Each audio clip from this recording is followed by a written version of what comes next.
Olá a todos, chamo a todos bem-vindos a mais um vídeo do canal da nossa Igreja Luterana de Interlagos.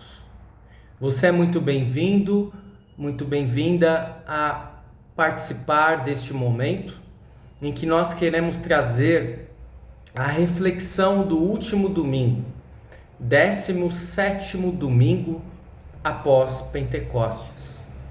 Se você quiser parar este vídeo neste momento e abrir a sua Bíblia, abra, por gentileza, no texto do Evangelho de Mateus, capítulo 20, versículos 1 a 16, onde nós temos a parábola dos trabalhadores da vinha.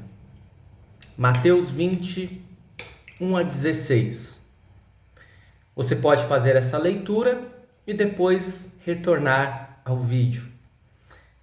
E no vídeo eu quero trazer então a reflexão a respeito deste texto. E que o Deus triuno, Pai, Filho e Espírito Santo nos abençoe hoje e sempre. Amém. Mateus 20, 1 a 16. É este o nosso texto. Se você fez a leitura, provavelmente tenha terminado ela com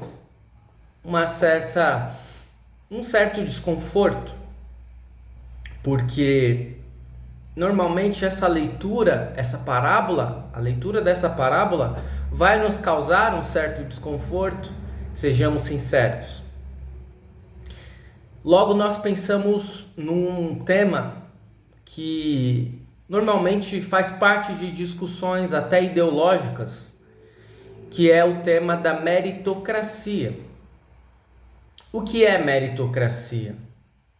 Quando nós olhamos no dicionário, nós percebemos que meritocracia é aquilo que caracteriza alguém ou algo a merecer elogio ou repreensão.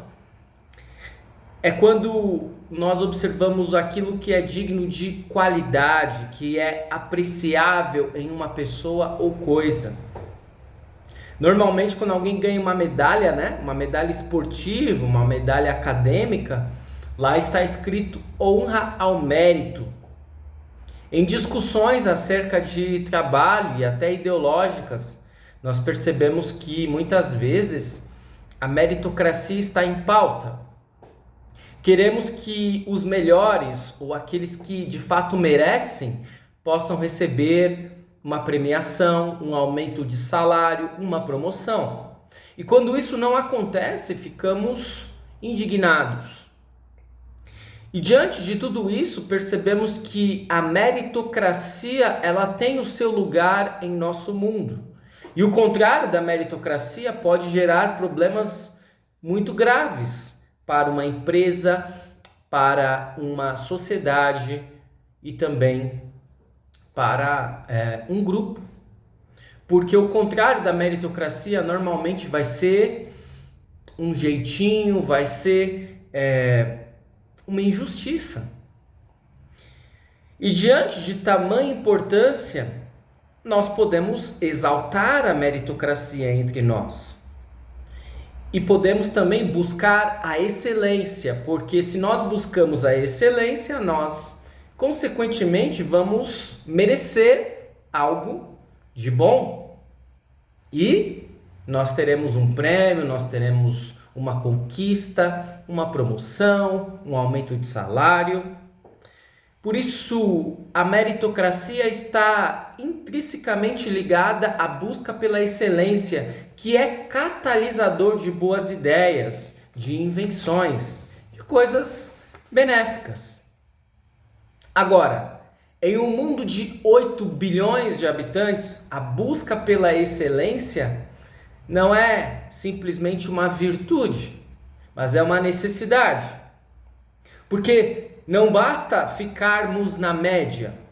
Se você não se destacar na área, na atividade em que você está envolvido, provavelmente você não terá sucesso. Pessoas irão buscar outros profissionais que fazem o mesmo trabalho que você, mas que fazem melhor, que produzem mais. E nisso nós começamos a observar que a busca pela meritocracia e a busca pela excelência possui dois lados. Por um lado, tudo isso nos move a não ficarmos na nossa zona de conforto, a termos ímpeto para sairmos do nosso comodismo. Por outro lado, desencadeia algo que normalmente gera atritos e dificuldades entre os seres humanos, que é a concorrência e a disputa, a competição. Tente se lembrar quando você era criança. Seguramente que quando você era criança, você disputava com seus coleguinhas, com seus amiguinhos, quem seria o primeiro em determinada tarefa, quem chegaria primeiro. E assim, depois que nós crescemos, percebemos que muitos hábitos da infância foram deixados de lado, mas dificilmente o hábito da concorrência e da competição. E talvez em alguns casos, entre alguns adultos, este desejo tenha até crescido, porque nós queremos ser os melhores, nós queremos chegar em primeiro, nós queremos deixar os outros para trás. Mas com o tempo, o excesso de competição, o excesso de busca por sermos os melhores, poderá transformar algo que inicialmente é positivo em negativo.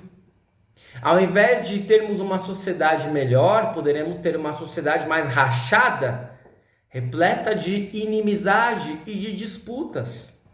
Com o tempo, nós podemos até nos esquecer o que nós estamos em busca. Se nós estamos em busca de excelência, de aprimoramento, de melhora, nós só queremos chegar em primeiro. E não importa o que nós tenhamos que fazer para isso, até mesmo se tivermos que passar por cima de outras pessoas, poderemos fazer isso com aquela ideia de que os fins justificam os meios.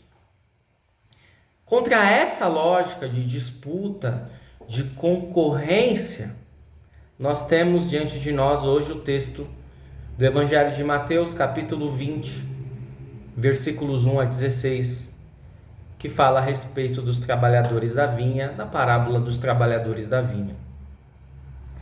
Inicialmente nós percebemos que é um relato muito simples. Jesus compara o reino dos céus a um dono de uma plantação de uvas, que saiu para contratar trabalhadores ao longo do dia. E ele vai contratar ao longo do dia 5 grupos de trabalhadores. O primeiro grupo vai ser algo assim feito de uma forma bem explicada e com todos os detalhes com relação ao tempo de trabalho e também ao salário. Porque bem no início do dia, esse dono da plantação, ele vai até o primeiro grupo e ele promete a eles que se eles vierem trabalhar na sua vinha, na sua plantação de uvas, eles ganharão o equivalente a um dia de trabalho, que é uma moeda de prata. E eles topam o serviço. O segundo grupo contratado, nós já temos menos detalhes a respeito deles. Nós sabemos que eles vão iniciar o trabalho às 9 da manhã ou a partir das 9, que foi o horário que o dono foi conversar com aqueles homens, com aquelas pessoas. E sabemos que eles receberão um salário justo pelo trabalho que eles efetuarem, mas nós não sabemos quanto que eles irão receber. Depois, nós teremos mais 2 grupos, o grupo do meio-dia e o grupo das 3 da tarde. E estes 2 grupos nós temos pouquíssimos detalhes. Nós só temos o convite a eles, o aceite, mas nós não sabemos quanto eles irão trabalhar, quanto eles irão receber. Por último, quase ao final do dia, nós temos o último grupo que inicia o trabalho às 5 da tarde. E com cada grupo, portanto, nós percebemos que temos um acordo um tanto quanto diferenciado no ato de contratação. Aos primeiros trabalhadores é prometido salário de costume por um dia de trabalho. Ao segundo grupo contratado, ele oferece a eles um preço justo pelo trabalho. mas não informa claramente quanto seria. E aos 3 últimos grupos de trabalhadores não há sequer a menção de valores acordados. E assim chega ao fim da jornada de trabalho. E o administrador chama os trabalhadores para fazer seu pagamento. E já de cara nós temos algo que seguramente aqueles que estavam ouvindo o relato da parábola não concordaram. Porque esse administrador vai chamar não os primeiros trabalhadores, mas os últimos, aqueles que começaram por último. E visto que estes homens começaram por último, muitos provavelmente pensariam que o salário deles seria bem baixo. Mas a verdade é que eles recebem uma moeda de prata, o equivalente a um dia inteiro de trabalho. Isso logo chama a atenção daqueles homens que começaram a trabalhar no início do dia, às 6 horas da manhã, pois eles pensam: rapaz, se aqueles homens que começaram a trabalhar há pouco tempo, trabalharam apenas 1 hora, ganharam o equivalente a um dia de trabalho, quanto que nós não vamos ganhar? Estamos feitos. Assim como nós, eles estavam habituados à meritocracia. Quem merece mais, deve ganhar mais. Quem merece menos, deve ganhar menos. Mas não é isso que acontece. Toda a expectativa daqueles homens é frustrada quando o administrador paga a eles o mesmo valor que pagou para aqueles homens que trabalharam apenas 1 hora. E aí eles ficam irados com o administrador e vão procurá-lo dizendo: estes homens que foram contratados por último trabalharam somente 1 hora, mas nós aguentamos o dia inteiro debaixo do sol. No entanto, o pagamento deles foi igual ao nosso. Não é justo. Nós não merecemos isso. E diante da murmuração dos primeiros trabalhadores, o dono da plantação responde: escute, amigo, eu não fui injusto com você? Você não concordou em trabalhar o dia todo por uma moeda de prata? Pegue o seu pagamento e vá embora, pois eu quero dar a este homem que foi contratado por último o mesmo que dei a você. Por acaso eu não tenho o direito de fazer o que eu quero com o meu próprio dinheiro? Ou você está com inveja somente porque fui bom para ele? E Jesus terminou dizendo a célebre frase que muitos repetem, sem saber o contexto, sem saber a aplicação desta frase: aqueles que são os primeiros serão os últimos, e os últimos serão os primeiros. E aí, meu estimado irmão, minha estimada irmã, como podemos compreender esta parábola? Compreendê-la não é exatamente o exercício mais difícil. Talvez o exercício mais difícil diante desta parábola é nos acalmarmos. Acalmarmos os nossos ânimos, o nosso ímpeto de justiça. Porque aparentemente estamos diante de uma grande injustiça que foi cometida. O texto do Antigo Testamento deste domingo, 17º domingo após Pentecostes, talvez traga um bom ponto a observarmos antes de lermos esta parábola. Lá em Isaías, capítulo 55, versículo 8, nós lemos: o Senhor Deus diz, os meus pensamentos não são como os seus pensamentos, e eu não ajo como vocês. O reino de Deus não funciona como o reino do mundo. A lógica do reino é escandalosamente diferente da lógica do mundo. Se em nosso mundo o mérito ele é um critério muito importante a ser observado para determinados contextos e âmbitos, especialmente no trabalho, no reino de Deus não é assim que funciona. Porque se nós analisarmos quem tem méritos no reino de Deus, fatalmente observaremos que eu não tenho méritos, você não tem méritos, nenhum ser humano tem méritos. Porque no reino de Deus, todos os méritos não são nossos, mas são de Cristo. Não importa quantas obras nós realizamos, se nós somos muito dedicados ao trabalho da igreja, se nós somos tementes a Deus, se nós realizamos boas obras, caridade, nós somos incapazes de nos salvar. Incapazes de salvar outras pessoas, pois só Cristo e o seu sangue vertido na cruz tem tal capacidade. Não importa se você é um cristão de berço, que acompanhou todas as aulas da escola bíblica dominical, se você confirmou na igreja luterana, não importa. Se você foi um jovem atuante, se na fase adulta você trabalhou ativamente pela causa do evangelho, se você foi um missionário, se você fez parte de uma diretoria, de uma congregação e sempre foi um membro ativo, o que irá salvá-lo não será nenhuma dessas realizações, mas apenas e tão somente a obra de Cristo em seu favor. E da mesma forma, podemos pensar, fazer o raciocínio ao contrário. Podemos considerar alguém que jamais participou do trabalho da igreja, que viveu de forma errante, para não dizer cometendo graves delitos, mas que ao final de sua vida, faltando poucas horas para morrer, se arrependeu e creu em Jesus. Essa pessoa receberá o mesmo prêmio, o mesmo salário daquele cristão que foi ativo a vida inteira. Porque independe do que ele tenha feito, só depende dos méritos e da obra de Cristo. E os méritos de Cristo não se estendem apenas a quem foi cristão a vida toda, mas a quem confiou nele, ainda que por alguns segundos, ao final de sua vida. Faz sentido isso para você? Você concorda?